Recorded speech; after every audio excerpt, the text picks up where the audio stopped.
Hello, and welcome to episode 3 of A Week in Watches. I am your host, Zach Weiss, co-founder of Worn and Wound. Thank you for joining me. Last 2 episodes went really well. Thanks again for coming back. We hope you're having a good time. As always, any suggestions, comments, please leave them below. We really appreciate it. Before we get into it, we have some good stuff this week. All releases. 2 things. 1, comments and suggestions, please keep them coming. Like and subscribe if you can. It helps the channel. And I want to start doing something new with the program, which is bringing in your questions. So if you have questions about the news this week, other contemporary news, let's try and keep it relevant. Drop them in the episode comments below, and we'll try and get to them in the next week. Not all of them. We'll probably pick just a couple. Maybe in the future we'll do just a whole Q&A episode. But for now, let's just give it a shot and see how that goes. This week's sponsor is the Wind Up Watch Fair. We have a Wind Up Watch Fair coming up in Chicago, July 15th through 17th. This is actually our first Chicago fair. We're super excited for it. There's going to be over 40 brands in attendance at this show. It's free. It's open to the public. It's a great place to come out, experience tons of different brands, see watches, buy watches, meet other watch enthusiasts, and just have a really good time. So we hope to see you there. For all of the details, address, hours, all that kind of stuff, please head to windupwatchfair.com. All right, getting into it. Garrick announces a new, smaller in-house movement and a new line of watches. So Garrick is a really interesting British brand that focuses on basically fully customizable bespoke watches in a sort of classical English style. This is, I was thinking about how to put this into context, and I would sort of call them something like a Roger Smith, but a little bit more for the masses. Admittedly, still a rarefied masses. These aren't inexpensive watches, but you're not talking $250,000 to $500,000 kind of dollars here. But you're getting this sort of a classic looking British style, things like rose turned dials, beautiful, incredible really movement finishing at a much more approachable price, so starting in the around $5,000 range. And they focus, like I said, really on customizable pieces, so that's something you can really find for yourself. So their previous watches, the S1 through S4 line, have all been around 42 millimeters in size. I think the calibers in them are largely based on Unitas movements, but heavily reworked. So there's been a desire to the brand for a smaller watch. So they made the S5, which is a 39 millimeter watch, and it features a new movement called the UT-G05. It's a really incredibly beautiful movement. It's a very large main plate that is, finished with, in the examples they've shown at least sort of a blasting finish, some very fine polishing on it, and it has this really nice treatment to the balance where it has a three-spoke bridge, which is hard to say, which gives you just this really beautiful view of the balance wheel in action. Incredible finishing once again on that whole thing. It's available in rhodium or gold, and then the other side of the flip side, the dial, beautiful rose engine turned dial, so this beautiful guilloche pattern. It's shown in a couple of different examples, so your sort of classic examples, silvers, rose golds, things like that. But when you work with this brand, if this is a watch you want to buy, you can basically pick the color you want. So there are also examples of it in sort of purple colors and fluorescent colors, because they work with a company that can treat the metal to almost anything you want, which is really interesting, and obviously will give it a far more modern sort of twist. The hands on this watch, it's one of my favorite things about Garrick. They use this maritime-inspired handset, which has this really big arcing counterweight on the hour and minute hand, just sort of a signature look. One time at actually one of our own events, I saw a gentleman wearing one of these watches. I recognized it from across the room because of the hands. They're really spectacular. So if you're a fan of brands like, like Roger Smith, as I said, but also like Breguet, JP Shapiro, or some of the kind of younger brands like Sartori Billiard or Lane, I think Garrick is a really interesting option. And this watch, the S5, but there's others in the collection, I said, comes in around $20,000, and there is a long wait period already because these have already been pre-ordered. They are handmade. But if you're looking for that level of kind of like bespoke watchmaking that you really only typically find at a much higher end, I think Garrick is really worth checking out. Up next, LAVENTURE goes full Newman with the automobile chronograph. So LAVENTURE is a Swiss brand that was launched a few years ago. Funnily enough, we've actually never written about them on Worn and Wound. They're a brand we've been aware of for some time. I've seen them in person in Switzerland. Their watch design was really intriguing. It was sort of like a Nautilus case meets something Submariner with the dial, but not quite a sub either. It had a distinct look. They used some really beautiful colors. They made some GMTs, some three-handers, and then they started doing sort of more sort of exotic releases in the last couple of years. So they did one that actually had a solid gold dial, which is really quite exceptional. These are all small batch watches. They sell out really fast, and they're sort of dropped unexpectedly. So their newest watch is called the Automobile Chronograph, which in the scheme of naming watches might not be the most original watch we've ever heard of, but you know, hey, I guess it beat out some other concepts. And it does say automobile on the dial. So this watch, I have a lot of feelings about this watch, and I feel like I have to look at it in two different ways. So first, it's their first chronograph. It's a 40.5 millimeter chronograph. It's 12 millimeters thick without the crystal, but that is quite thin. It has, you know, the same kind of case design. So this integrated lug case, which, you know, has this, obviously anything like that sort of has a 70s sports watch look. In this instance, obviously, like I said before, there's sort of a Nautilus sort of a look. The dial is really bold and aggressive. It's a sandwich dial with a triple register chronograph, a 369 design on there. So you have sunken subdials, sunken then lume plots around it. There's use of cream colors, there's use of dark green, and then you have this really thick, kind of delicious looking, honestly, bezel on there. That's a fixed steel bezel with a tachometer scale on it. I happen to love a steel tachometer, external steel tachometer. I just think that always gives a kind of a cool look. So just like on the surface, it's a very cool looking watch, very aggressive looking watch. And inside is also a very cool movement. It's a proprietary movement that's developed by Chronode, which is a brand you don't hear very often. They're very high end. They work with other luxury watchmakers such as Hermes to produce their movements. So you know, this is you know, high end stuff, and uses a Dubois de Pras module for the actual chronograph. And then the movement itself, it has a very kind of contemporary design to it. And the bridges on it are actually green, which I didn't realize at first. I was looking at them and my brain registered it as gray, but then I read that they were green and it clicked in and I was like, oh my God, that movement is green, which is extremely cool. I'd love to have a watch with a green movement on it. So there's two ways to kind of look at this watch. There's just looking at it for what it is, and it's I think a generally attractive watch, a luxurious watch. It's bold and muscular. You know, and I think just this on a completely surface value, cool looking watch. But I don't know if I can look at it purely that way. And that's kind of where I think this watch becomes sort of something else. You know, the design of this watch draws very heavily on other historical pieces. So as I mentioned, there's the case that is inspired by the Nautilus, as well as the bracelet. And then the dial is just kind of like straight up Paul Newman Daytona. Or I shouldn't say straight up. There are definitely subtle differences to it, but when you see it, I don't think you're going to mistake it for something else. The brand doesn't really lean into that per se. So they just say the watch is inspired by 60s automobiles and kind of racing. And I kind of think that's a little bit of a funny thing to do because the story of this watch, and I think the appreciation of this watch probably comes from those historical nods. So this watch, you know, it's this chimera of ideas and references. It's this mishmash of different homage kind of elements. And yeah, I just don't know. I don't know how I feel about that when you're talking about a watch that is what this watch costs, which is $10,000.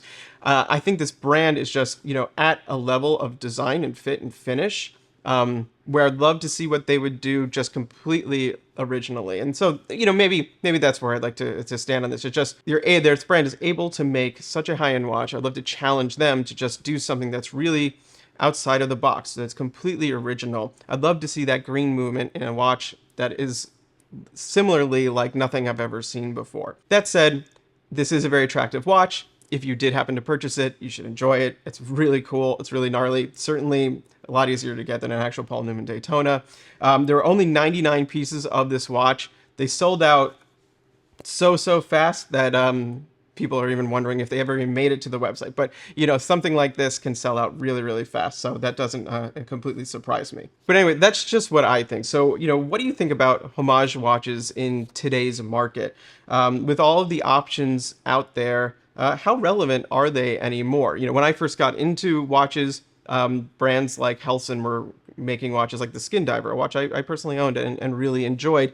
There were not other vintage inspired dive watches on the market at that time. So frankly, the options were much slimmer. And now I kind of wonder if, if I were in the same shoes, would I have chosen that over something that was, designed by a brand that's just trying something new and different? Once again, nothing wrong if you choose one over the other. I'm just curious, really, as to what you think about it at this point. Squale teams up with the Italian military for an anniversary tool watch. So Squale is a brand that I personally think does not get enough credit. They're one of the kind of iconic dive watch brands and dive watch case makers. They've been around since the 1940s. Some of the really original high spec dive watches were manufactured by the Squale brand. They worked with people like brands like Doxa and Blancpain back in the day. And to this day, they still make an absolutely fantastic watch, particularly with the 1521, which is like a 500-meter diver with a design that is very close to what it was, or its inspirations from mid-century. And those are, and they have Swiss movements, and they're start under $1,000. Like it's a really good value, and it's been that way for a while. Actually, in retrospect to the previous story, they also have a large line of Homage watches, which I think they've become sort of known for a little bit more than these other watches. And I think that's unfortunately a little bit to the detriment of the brand, because their core line of historical timepieces really are, exceptional watches. Anyway, what we're talking about today is the Marina Militare. So this is celebrating the 40th anniversary of a watch that Squale made with the Italian Navy. And rather than just recreating said watch, they went back to the Italian Navy and worked with them to kind of design a new version of it. So what you get is a watch that speaks to the old one, but is also quite new and is built to an even higher spec than what they could have done back then. So it also, this is interesting, it brings back something called the Squale Master. So you'll see on the top of the dial it says Squale Master. So as with a lot of brands, they throw the word master on something, it means like a higher end watch. In this instance, the original Squale Master were their 1,000-meter plus lines from back in the day. So they brought back the case back that they used for that. And the new watch is a 1,200-meter dive watch, which is obviously incredibly deep. It's way deeper than you should go. Please don't go 1,200 meters deep with your watch on. It has a 4 millimeters thick sapphire crystal on there. The whole watch is 17 millimeters thick. When you're talking about these really high, water resistance watches, they just need a lot of kind of mass to withstand the pressure. Otherwise, the case is 42 millimeters by 49 millimeters, and actually is a similar design to the 1521 that I referred to before. So you have the crown off at 4, which will make this kind of a more comfortable wear. And it just had sort of a signature Squale look. Another interesting thing you'll notice is that the bezel is an entirely black insert with a loomed triangle, and this references the Bund dive watches that they made with Blancpain and other brands. And it's something, you sort of see that on other watches these days, usually referring to those older Bund watches. I think Unimatic actually made a watch that looked like this as well. So they brought that back, and the reason why there's no markings on it is because it was meant for really tracking hours and not minutes. But then it has just a very stark and kind of extreme look. So this watch might not be for everyone. I think it's obviously a pretty aggressive design. It's a thick watch. It's incredibly over-spec'd for daily use at 1,200 meters, but it brings together both vintage dive provenance as well as this military provenance with the Italian military that, is quite rare to find authentically in use or in practice. You have obviously something from last year like the Tudor FXD, but these kinds of watches don't come out very often. And they did this actually at a quite approachable price point. So it's limited availability, but the watch is priced at 1,350 Swiss francs, which is around $1,400 at time of recording, which just feels very fair for what you're getting. And now it's time for the release of the week. The Naked Watchmaker collaborates with Frederique Constant. This was a really unexpected and awesome release. My mouth fell open when I saw this first, actually on Instagram, and then read more about it. And I was just really, truly excited about this one. So the Naked Watchmaker is an horology website dedicated to education on watches. It's a very different style of website, and it was founded by Peter Speak and Daniela Marin. So Peter is a renowned British watchmaker, And Daniela is a writer and instructor, and I believe a copy editor. And they had previously teamed up together to create the brand Speak Marin watches, which you might be familiar with. It's a high-end like luxury watch brand, and they left this brand a few years ago and have been focusing on this platform, the Naked Watchmaker. So I highly recommend going to this site. It's incredibly nerdy in the best ways. One of the things that they do is deconstruct watches and movements, and it's very thorough and it's very dry and to the point. It's not like editorializing on these watches. They just take them apart, and they do everything from vintage pocket watches to Speedmasters to really exotic things like a Philippe Dufour Simplicity. These are not watches you're typically going to see out on the out anywhere, let alone taken apart. One of my personal favorites is the disassembly of the Grand Seiko Snowflake. When I was researching spring drive movements, I went to that post a lot. Just to learn about the insides of the movement and everything. And it's, like I said, it's very matter of fact. It's just, this is this component, this is how it goes together. So really, really cool stuff. The other part of this collaboration is then obviously Frederique Constant, who you are likely, more familiar with, not that you're not familiar with Speak Marin and Peter Speak.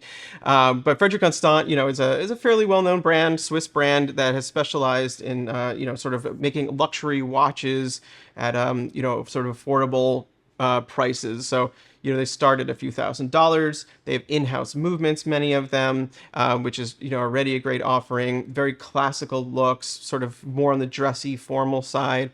But then they also have some really cool complications that they've built, such as the flyback chronograph, which is pretty uncommon and is based on their in-house movement, so fully in-house, flyback chronograph. But also, most recently, they launched something called the monolithic oscillator, which was a completely just breathtaking announcement, and that is a silicon component that actually replaced the entire escapement in the movement. It beats at an incredibly high frequency. This is really kind of the future of watchmaking, sort of a thing where they removed the hairspring entirely and used a different component. It was really fascinating to see them do that and to do it in a watch that was under $5,000. I actually just included that in a little roundup article I did of silicon components and watches that, contain them. So we'll drop a link to that somewhere so you can look a little bit more closely at that. For this collaboration, I think they took a page sort of out of the Louis Erard handbook where they're bringing in an individual or a company, the Naked Watchmaker with Peter Speak, and combining it with their watch to create something that's like greater than the sum of the parts sort of situation. And they're doing it at a relatively affordable price. I'll get there at the end, but the watch itself is a take on Frederique Constant's perpetual calendar. So a perpetual calendar, also referred to in French, and I apologize in advance about this, but Quantième perpetuel, you'll see that around the internet, is a calendar watch that not only knows essentially the day, the moon phase for every single month. It's essentially programmed out, but it makes it perpetual versus an annual calendar when it can also account for the leap year. So these are very uncommon movements. They're typically very expensive. Movements like this are generally like a crowning achievement for a brand, and you'll see them from typically, only the highest end watchmakers. You have obviously Patek is quite famous for them, Lange, Vacheron, really, cream of the crop, so to speak. So Frederique Constant, when they released theirs, based on their in-house modular movement, they did it for under $10,000, a hair under $10,000, but still under $10,000, which makes them just like, many times less money than your other options out there, but no less, amazing, frankly, and very, very cool watch. On my personal list, I think, to get one of these at some point, because I love perpetual calendars and they are just so rare. So they teamed up with Naked Watchmaker, obviously, and what they did was sort of take the approach that they bring to their website, this sort of educational approach, and applied it to the watch. So the dial has been totally open worked. So you have essentially a view through to the top of the module that is, doing all the work for the perpetual calendar, counting all the days, etc. And they did a lot of movement treatments there. So you have gears in gold, you have components in blue, and then you have other components in steel. And it's really about kind of exposing it and kind of deconstructing things to make it more visible so you can see what's going on. And that's exactly what they do on their website, right? They take everything apart so you can see what's going on. It's essentially a wearable education. But then the dial itself that is left over is brown, sort of this like tobacco brown color with loomed indices on it. It doesn't look very typical for Frederique Constant. It's sort of a different style, and it's meant to have a little bit of a vintage feel. It's a strange color, and it looks strange with the blue and the gold. Yet I kind of like it. It's kind of cool. The hands as well are these big kind of skeletonized hands. Once again, see what's underneath them. And then there's a couple other modifications that the Naked Watchmaker made to this to make it distinct. So on the classic Frederique Constant perpetual calendar, the leap years indicated by a hand on the sub counter at 12. They removed that hand and they put a dot where February would be indicated. And 3 years, essentially the leap year is red and the other years are white. In doing that, they removed a hand, once again, less kind of obstructing the movement beneath them. Additionally, the moon phase has been totally exposed. It is just a blue disc, which appears in photos to maybe be semi-transparent. I could not quite confirm that, but it doesn't have the shield over it that typically indicates the phase of the moon. There are 2 large dots for the moons. They are lume-filled, which is neat. But they kind of removed the function of the moon phase instead sort of focusing it on, I think, just the passage of time. That one's a little bit more mysterious to me. I don't quite understand that. But, if you set it correctly, when the moon is straight up or at the top, pointed towards 12, that would be a full moon. When it's, horizontal, then it's a new moon or not there. So you could still use it, but the phases in between you're just not going to see. So I personally think that this watch is just exceptionally cool. I thought all of the perpetual calendars at Frederique Constant were really cool. This one is just more strange and exotic. And, I'd say Frederique Constant is a fairly conservative company in terms of their styling. This definitely feels a little bit outside of their comfort zone, which is another thing that I love to see in collaborations. The one thing that I wish was there, if it was there, I'd probably be selling watches as we speak, is if they'd introduced the monolithic oscillator into this perpetual calendar. That would just be next level. I'm waiting for that. Frederique Constant, please. I'm waiting for that. That would just be so incredibly cool. So anyway, there's 99 of these watches. They are around $10,000 each. Like I said, this is not inexpensive, but for perpetual calendar, it's inexpensive. For a watch made by, or designed by Peter Speak and Daniela Marin, it's fairly inexpensive. So it's really, just a ton of value, ton of collectability. This is something that's going to be just, if you're looking for something truly unique, you definitely have it here. So that's it for this episode of A Week in Watches. Like I said before, please be sure to like and subscribe below if you enjoyed this episode, and please submit your questions. Seriously, we want to start bringing that into the episode. I think that'll be a lot of fun. And lastly, for daily watch content, news, and reviews, head to wornandwound.com. Thank you.